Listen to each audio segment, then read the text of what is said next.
Hanya 3 kalimat saja dibaca ba'da sholat duha, maka rezekinya dijamin akan deras, tidak akan terbatas.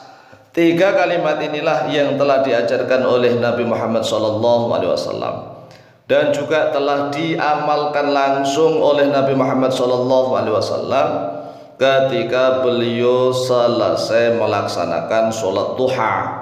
Hanya 3 kalimat, tidak panjang-panjang seperti yang telah diajarkan selama ini, kan panjang sekali sehingga banyak sekali orang awam yang tidak mampu untuk menghafalkannya. Sedangkan doa ini hanya 3 kalimat. Insya Allah setiap orang Islam yang masih awam sekalipun akan langsung bisa untuk menghafalkannya dan langsung bisa untuk mengamalkannya. Yaitu kalimat yang pertama Allahumma gfirli, kalimat yang kedua wa tub alayya, kalimat yang ketiga innaka antat tawwabur rahim. 3 kalimat inilah yang dibaca oleh Nabi Muhammad SAW hingga berulang-ulang sebanyak 100 kali. Beliau membacanya setelah selesai sholat duha. Nah, hadis ini diriwayatkan oleh Imam Bukhari. Jadi hadis ini diriwayatkan oleh Imam Bukhari walaupun tidak di dalam kitab Sahih beliau, yaitu diriwayatkan di dalam kitab Al-Adab Al-Mufrad. Al-Adab Al-Mufrad nomor hadis 619, dan juga dikuatkan lagi riwayatnya oleh Imam An-Nasai. Imam An-Nasai meriwayatkan hadis ini di dalam kitab As-Sunan Al-Kubra nomor hadis 9935. Oleh sebab itulah, kalau misalnya saudara-saudara kami kaum muslimin wal muslimat belum hafal doa sholat duha yang panjang itu, ya amalkan ini saja. Inilah yang diajarkan oleh Nabi Muhammad SAW. Lalu apakah kita mengamalkan doa duha yang selama ini yang kita pelajari di buku-buku tuntunan sholat atau di buku-buku pasolatan itu tidak boleh? Jawabannya boleh. Boleh mengamalkan doa sholat duha itu yang ada di dalam buku-buku pasolatan atau buku-buku tuntunan sholat, itu boleh. Karena itu juga diajarkan oleh ulama-ulama kita, termasuk oleh Imam Ghazali di dalam kitab Ihya. Tetapi kalau menurut hadis nih ya, hadisnya yaitu tadi Allahumma gfirli wa tub alayya innaka antat tawwabur rahim. Allahumma gfirli wa tub alayya innaka antat tawwabur rahim. Allahumma gfirli wa tub alayya innaka antat tawwabur rahim.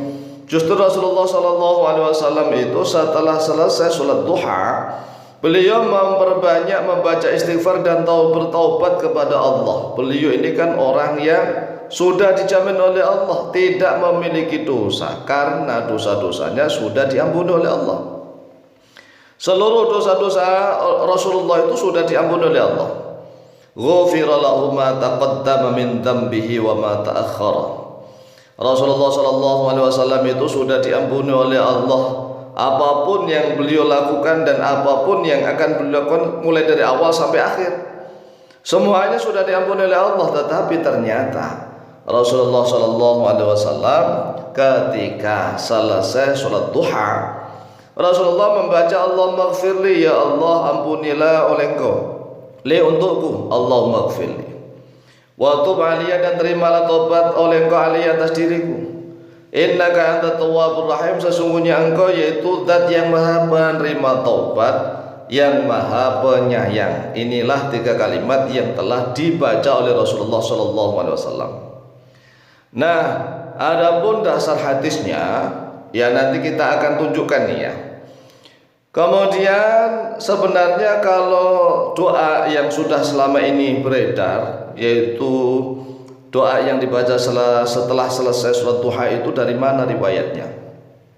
Nah, menurut penelitian para ulama nih ya, doa yang mengatakan Allahumma inna duha'a duha'uka wal baha'a baha'uka wal jamal jamaluka dan seterusnya, itu gabungan dua riwayat tapi tidak bersambung sampai Rasulullah.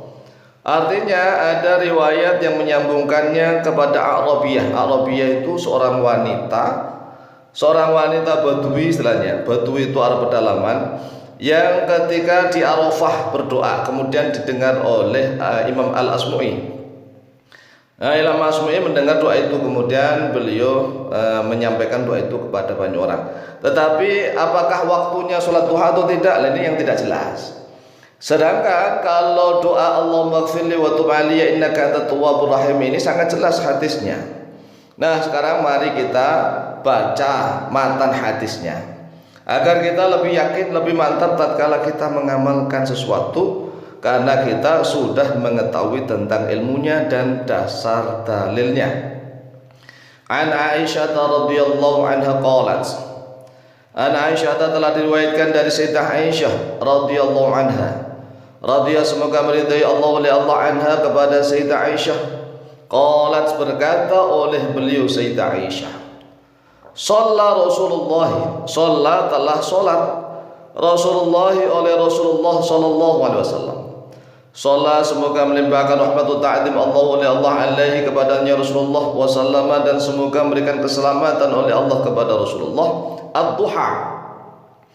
Nah, perhatikan di redaksi hadisnya, sholat Rasulullah sallallahu alaihi wasallam ad-duha. Jadi Rasulullah sallallahu alaihi wasallam telah sholat ad-duha pada sholat duha. Sekali lagi redaksinya jelas, ad-duha, pada sholat duha. Thumma qala, kemudian bersabda oleh Rasulullah. Bersabda di sini artinya adalah membaca doa. Doa apa yang dibaca oleh Rasulullah? Yaitu Allahumma ighfirli wa tub alayya innaka antat tawwabur rahim. Allahumma ighfirli wa tub alayya innaka antat tawwabur rahim. Allahumma ighfirli wa tub alayya innaka antat tawwabur rahim. Allahumma ighfirli, ya Allah ampunilah oleh Engkau untukku, wa tub, dan terimalah taubat oleh Engkau alayya atas diriku. Innaka antat tawwabur rahim, sesungguhnya Engkau ya Allah yaitu maha penerima taubat, maha penyayang.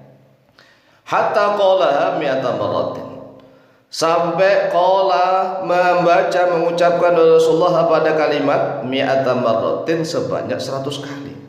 Coba bayangkan nih, Rasulullah setelah selesai sholat duha membaca Allahumma ighfirli wa tub alayya innaka antat tawwabur rahim diulang-ulang sampai sebanyak 100 kali. Ini kalau diamalkan oleh umatnya Nabi Muhammad SAW, maka dijamin rizkinya sangat deras mengalir dari arah mana saja, yang tidak akan terbatas. Rawahu al-Bukhari fil Adabil Mufrad, rawah telah meriwayatkan pada hadis Al-Bukhari dan Bukhari fil Adabil Mufrad, di dalam kitab Al-Adab Mufrad nomor hadis 619. Wa Nasai fi Sunan Kubra, dan Imam An-Nasai dalam kitab As-Sunan Al-Kubra nomor hadis 9935. Oleh sebab itu silahkan diamalkan zikir ini setelah selesai sholat duha. Demikian, semoga manfaat dan barakah fid dini wa dunyal akhirah. Lebih kurang mohon maaf, wallahu taala a'lamu bishawab.